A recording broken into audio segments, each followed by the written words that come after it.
Okay, in this video today we are going to discuss the Beretta M1951 9mm pistol. I purchased this from Classic Firearms. I guess they had a sale around the Labor Day weekend and I bought this pistol and got it just the other day. And just to give you for your own information before we zoom in and talk about it, the cost. The gun was on sale, NRA surplus good, for $299.99, so about 300 bucks even. Shipping was $22.82, even though I live in the same state, the shipping's a little bit higher.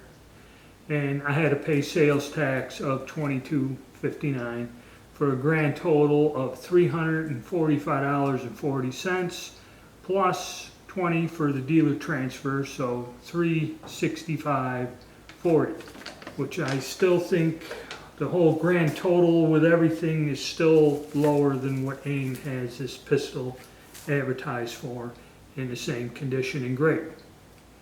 So I'm going to zoom in, take a look at it, and I'm going to go over the history of it and we'll disassemble it. It's pretty simple, basic handgun, an older design, but pretty interesting in its own right. So I'm going to move the camera around and get to it. Okay, we'll start the review off first by talking about the condition of the gun when it arrived, because I think most people are more interested in my purchase than the history, but we'll cover it all anyway.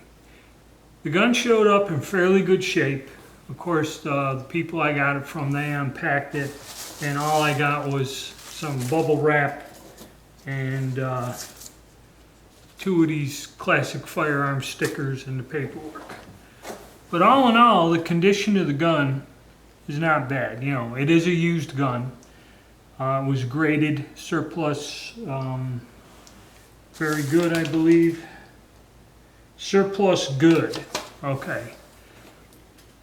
Well, that's what we got. The only thing is, this gun was, if you look at the grip up in here in this area, this gun was holstered and carried a long time, and it shows the wear on the grip. But other than that, the metal and everything is pretty good. It looks a little grungy, but I think a little bit of oil and cleaning it up a little, cleaning the gun very well, will make it look a lot better than it is. But it still looks damn good the way it is. Magazine does pop out. You got one mag. I don't know anything about spares. I kind of ordered this in a rush and didn't really investigate extra magazines and all that other stuff. But the finish is in good shape. It's not heavily worn or scratched or gouged. Some light wear on the high spots. So I can say I'm pretty satisfied with the condition. You know, other than the wear on grips and some light little scratches, pretty good. And fairly clean. It's not covered in a ton of cosmoline either. Okay, so let's get into the history of this gun. The Beretta M1951. This was Beretta's first lock breech design on the market. All of them were blowbacks. It started limited production in 1953 and had an alloy frame, which proved to be unreliable to withstand the 9mm caliber. This was replaced by the second series model with a steel frame that proved to be adequate in endurance. Okay, the steel frame version was 250 grams heavier than the alloy version. Okay, a special version of the second series, the Egyptian contract, model 951, was modified according to the wish of the Arab government, and 50,000 Egyptian contract pistols were produced. The reason I mention this is because if this gun looks somewhat familiar to you in the past, the only the variations were imported. The Egyptian one, I guess Iraq used this pistol. I'll cover that here at the end of the history. There's several countries that use this model gun in a variation or for their own specifications. And I think it was produced, the Israelis produced it under license. Alright, so the Egyptians adopted it. The third series of the model 915 was different. Okay, that was more of the Egyptian thing. Detailed designs. Okay, and yes, it says here that the M951 Brigadier was imported on the civilian market. So it was more the Egyptian style. Pistols have been imported. Now, let me get into, I'll check the history here and review it. Okay, it states here that the M1951 is no longer produced in Italy. It was never adopted by the Italian Army. The Italian Army opted to keep its 380 Beretta M1934s in service until the adoption of the Beretta M92, which is the successor of this. The M1951 was instead adopted by the Italian Navy, the Carabinieri, and the Italian National Traffic Police, but they were all replaced by the Beretta 92 in 1977. Okay, so these guns were probably used by the police and have been in storage for a number of years, and now they're being sold as surplus, so it all kind of fits in together. All right. The thing about this design is a short recoil operated lock breech with a vertical falling piece. The locking mechanism design was influenced by the Walther P38. Okay, and basically how it works, I'm going to ask you to watch. Okay, get the magazine out, and the gun is clear. There's nothing in there. But now watch as I push back on the slide. You'll see as the slide moves, the barrel stays locked until it hits a point where it, gotta excuse my hand, where it unlocks. But there's a movement where that's locked up. Okay, so a closer look at this gun. It retains the Beretta style open top slide. Has very basic sights, nothing fancy here, no dots. And again, the front sight is part of the slide itself. Okay, this rear sight, as you can see, is driftable. And I believe mine got drifted to one side or the other. The only other features you have, now I'll explain these buttons here in a minute. It's your slide release, and then like on the other Berettas, here's your takedown lever.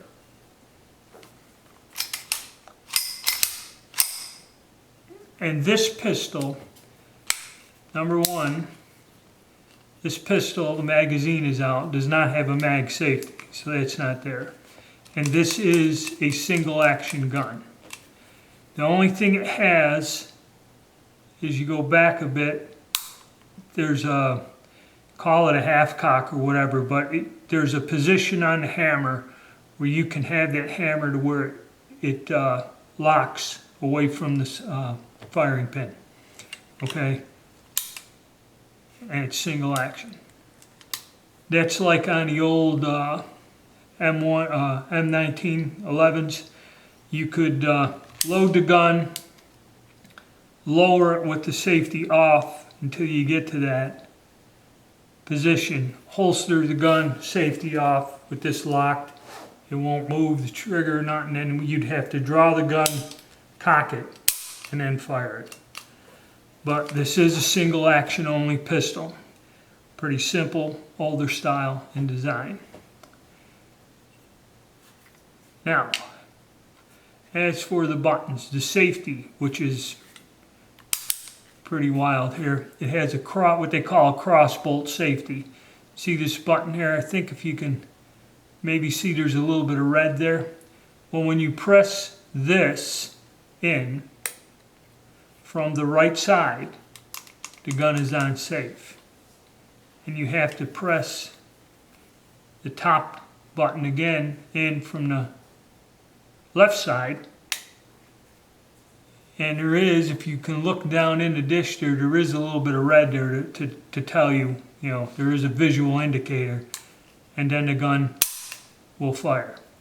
So that's the safety, which is kind of a odd and unusual thing.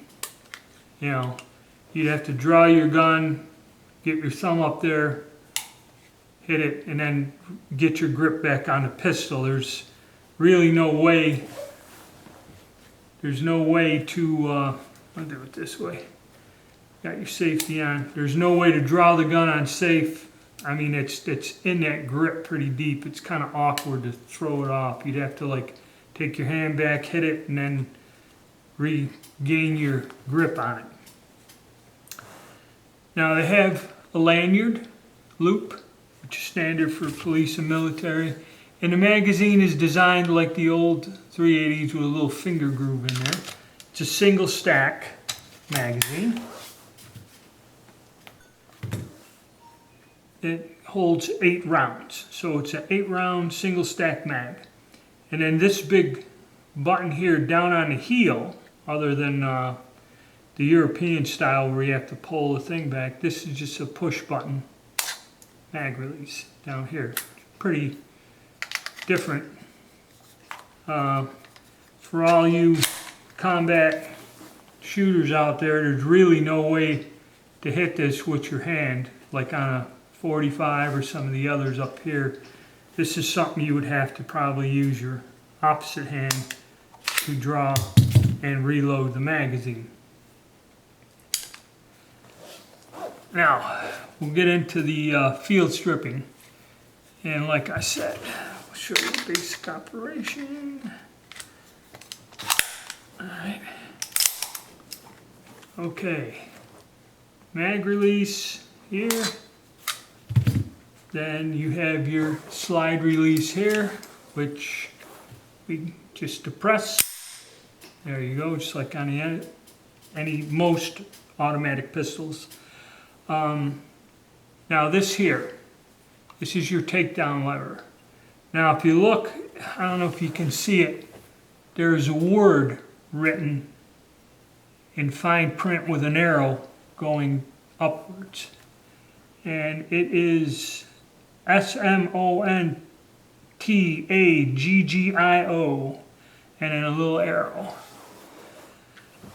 It's simple enough to do this, but it's kind of awkward for me. And what you have to do is you get the slide to travel rearward, and there's a notch. See that notch there? And what you do is you get to where it lines up, then you push the lever up into this position. And then you gently release the slide, and it comes off from the top. Now, there's a look at the frame and the internals. It's all pretty simple, pretty basic, 60-70-year-old design gun. And then you have your recoil rod and spring and your barrel. So what you would do is just take your thumb, push this in, unhook it, take it out. And now, what I was telling you about the reason I showed you how the slide went back, this is a locked breech. So what happens is this travels locked to a point. And then this pin down in here, this hits the frame. And as you can see, when it does that, it'll lift up. And this is what unlocks the barrel from the slide. You have to get it out like that. There's your slide. Like I said, all pretty basic, simple. It's a simple gun, older design gun compared to the other Berettas. And this is your barrel and falling locking mechanism. There's the pin that when you hit that, it moves this, and that's when it's locked into the slide until that hits a spot on the frame here, and that drops your locking mechanism down. It does that thing for a few milliseconds to allow the chamber pressure to drop before it unlocks from the slide, which is very much like the P38. It's very similar. Any of you who've handled a P38, it's the same type of locking mechanism. And to reassemble it, you would just get it back in here. And you'd have to, okay, you push the pin in to get it to drop into place, then lock the, there. Get it in there and then just push this back so it's locked into the slide. In other words, get it in the groove and then get it to where the block will drop. It's up, drops down, now you're ready to roll. Then you just reinsert. Here's your guide rod and recoil spring. You notice it has a flat head, earlier styles. There. And you just put that in. Gauge that into the cutout like this.